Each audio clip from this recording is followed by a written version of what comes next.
إن الحمد لله نحمده ونستعينه ونستغفره ونعوذ بالله من شرور أنفسنا ومن سيئات أعمالنا من يهده الله فلا مضل له ومن يضلل فلا هادي له أشهد أن لا إله إلا الله وحده لا شريك له وأشهد أن محمدا عبده ورسوله اللهم صل على سيدنا محمد وعلى آله وصحبه أجمعين أما بعد فيا عباد الله أوصيكم ونفسي بتقوى الله فقد فاز المتقون كما قال الله تعالى في القرآن الكريم أعوذ بالله من الشيطان الرجيم يا أيها الذين آمنوا اتقوا الله حق تقاته ولا تموتن إلا وأنتم مسلمون.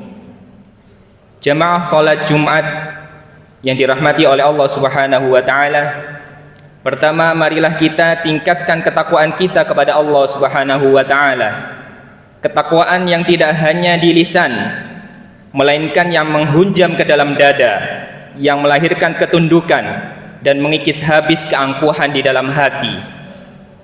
Pada kesempatan yang mulia ini, tema khutbah kita mengajak kita merenungkan sebuah pertanyaan mendasar yang menjadi judul refleksi kita pada hari ini. Siapakah kita di hadapan Allah Subhanahu wa taala? Sebuah pertanyaan besar yang jika kita bedah dengan jujur menggunakan kacamata iman akan langsung menampar kesadaran kita. Asal kita hanya setetes. Lantas mengapa ego kita seluas lautan? Kita hidup pada zaman manusia di mana begitu mudah membesarkan egonya. Hanya karena gelar yang bertambah beberapa huruf, hanya karena jabatan yang naik satu tingkat, atau karena saldo rekening yang bertambah beberapa angka, manusia seringkali merasa telah menggenggam dunia, seolah-olah dunia ada pada tangannya. Kita menjadi makhluk yang sensitif, mudah tersinggung, enggan dikritik, dan merasa paling benar. Ego kita meluas, ego kita meluap, bahkan terkadang merasa lebih tinggi dari aturan Allah Subhanahu wa taala. Padahal jika kita mau sejenak berkaca pada lembaran Al-Qur'an, Allah Subhanahu wa taala telah meruntuhkan seluruh alasan kesombongan itu hanya dengan satu ayat pendek. Ayat 19 surah Abasa. Allah Subhanahu wa taala berfirman, min nutfah khalaqah faqaddarah. Dari setetes mani Allah menciptakannya lalu menentukannya.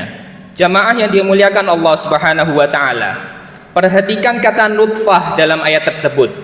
Allah tidak mengatakan kita diciptakan dari emas, Allah tidak mengatakan kita diciptakan dari perak, ataupun Allah tidak mengatakan kita diciptakan dari cahaya. Allah mengingatkan bahwa asal usul fisik kita adalah dari nutfah, setetes air mani yang hina. Makhluk yang berasal dari sesuatu yang tidak berharga ini, setelah diberikan oleh Allah tulang, kemudian dibalut dengan daging, ditiupkan ruh kepadanya, dan bisa berjalan di atas muka bumi, tiba-tiba menjadi makhluk yang tumbuh, pendebat ataupun sombong. Seorang ulama tabi'in, Mutarrif bin Abdullah namanya, pernah melihat seorang pejabat berjalan dengan sangat angkuh, mengenakan pakaian yang sangat mewah.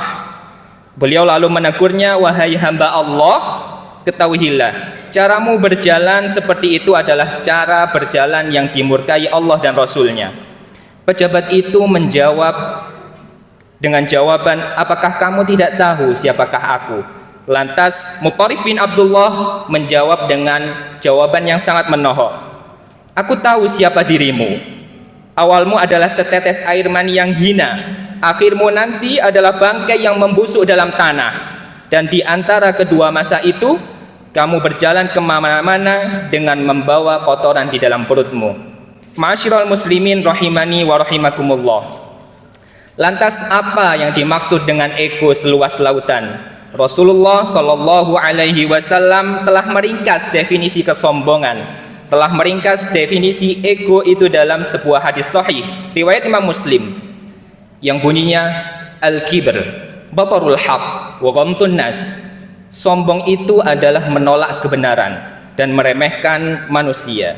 Inilah bahayanya ego, jamaah sekalian. Ketika ego seseorang telah seluas lautan, dia akan menolak kebenaran, batarul haq.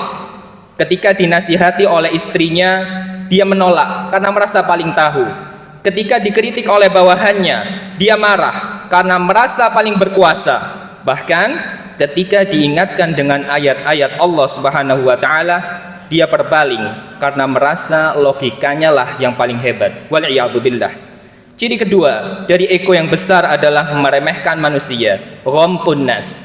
Memandang orang lain lebih rendah dari dirinya, memandang orang miskin lebih hina, memandang orang awam lebih bodoh, bahkan terkadang memandang orang yang belum berhijrah dengan pandangan yang merendahkan, seolah-olah surga hanyalah milik kelompoknya. Ingatlah jamaah sekalian, sifat sombong adalah hak prerogatif Allah Subhanahu wa taala. Dalam sebuah hadis qudsi, Allah Subhanahu wa taala berfirman bahwa keagungan adalah pakaiannya dan kesombongan adalah selendangnya. Barang siapa yang berani merebutnya, maka Allah Subhanahu wa taala akan melemparkan ke dalam neraka. Maka di khutbah ini khatib mengingatkan untuk diri pribadi khatib dan jamaah sekalian agar senantiasa menurunkan ego kita, senantiasa menghilangkan kesombongan yang ada dalam diri kita. Ingatlah kembali dari mana kita berasal. Kita tidak membawa apa-apa saat lahir, dan kita hanya akan membawa kain kafan yang tak berongga saat mati nanti. Tidak ada tempat bagi ego yang seluas lautan, bagi makhluk yang asalnya hanya setetes air ringkih. Barakallahu li wa lakum fil Qur'anil Karim, wa nafa'ani wa iyyakum bima fihi minal ayati wa dzikril hakim, wa taqabbala minni wa minkum tilawatahu innahu huwal ghafurur rahim fastaghfiruh innahu huwal ghafurur rahim.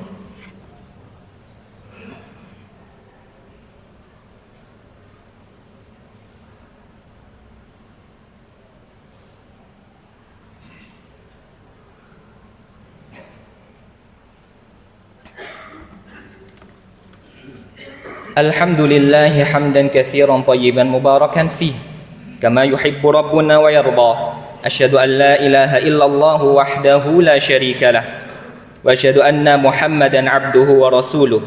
Allahumma salli wa sallim ala nabiyyina Muhammad wa ala alihi wa ashabihi ajma'in. Amma ba'd. Fa ya ayyuhan nas ittaqullaha ta'ala wa'lamu anna Allaha amarakum bi amrin bada'a fihi bi nafsihi. Faqala ta'ala innallaha wa malaikatahu yusalluna 'alan nabi ya ayyuhalladzina amanu sallu 'alaihi wa sallimu taslima. Jamaah salat Jumat yang dirahmati Allah Subhanahu wa taala. Di khutbah kedua yang singkat ini mari kita merenung mengapa urusan ego dan kesombongan itu begitu fatal dalam Islam. Sejarah mencatat bahwa dosa pertama yang dilakukan oleh makhluk di alam semesta bukanlah mencuri, bukanlah membunuh, bukanlah berzina, namun dosa pertama yang terkutuk dilakukan oleh makhluk di alam semesta adalah sombong. Kesombongan itu dilakukan oleh iblis. Iblis tidak kekurangan ilmu, jamaah. Iblis tidak kekurangan waktu untuk ibadah. Mereka beribadah ribuan tahun bersama malaikat. Namun ketika Allah memerintahkannya untuk menghormati Nabi Adam, egonya bangkit seraya berkata, aku lebih baik darinya. Aku diciptakan dari api sedangkan dia dari tanah. Hanya karena satu kesombongan itu, seluruh amal ibadah iblis yang ribuan tahun hangus tanpa sisa, dan dia diusir dengan kutukan hingga hari kiamat. Maka Rasulullah SAW memperingatkan kepada kita semua dalam hadis riwayat Imam Muslim, tidak akan masuk surga orang yang di dalam hatinya terdapat kesombongan seberat biji sawi. Jika seberat biji sawi saja menghalangi kita dari aroma surga, lantas bagaimana dengan kita yang masih memelihara ego, yang masih memelihara kesombongan seluas lautan itu? Mari kita pulang dari masjid ini dengan hati yang lebih lapang, lebih membumi, lebih rendah hati. Jika kita memiliki harta, ketahuilah itu hanya titipan. Jika kita memiliki ilmu, ketahuilah itu juga hanya titipan. Ketika kebenaran datang dari siapapun, bahkan dari anak kecil sekalipun, terimalah dengan lapang dada dan jangan pernah sekali-kali meremehkan sesama hamba Allah Subhanahu wa taala. Mari kita menundukkan kepala jamaah sekalian, memohon kepada Allah Subhanahu wa taala agar hati kita dibersihkan dari penyakit ego, agar hati kita dibersihkan dari rasa kesombongan itu. Allahumma salli wa sallim ala nabiyyina Muhammad wa ala ali Muhammad. Allahumma ighfir lil muslimina wal muslimat wal mu'minina wal mu'minat al ahya'i minhum qaribun mujibud da'wat ya qadiyal hajat. Rabbana la tuzigh qulubana ba'da idh hadaytana wa hab lana min ladunka rahmah innaka antal wahhab. ربنا آتنا في الدنيا حسنة وفي الآخرة حسنة وقنا عذاب النار. عباد الله إن الله يأمر بالعدل والإحسان وإيتاء ذي القربى وينهى عن الفحشاء والمنكر والبغي يعظكم لعلكم تذكرون فاذكروا الله العظيم يذكركم واشكروه على نعمه يزدكم ولذكر الله أكبر. أقم الصلاة.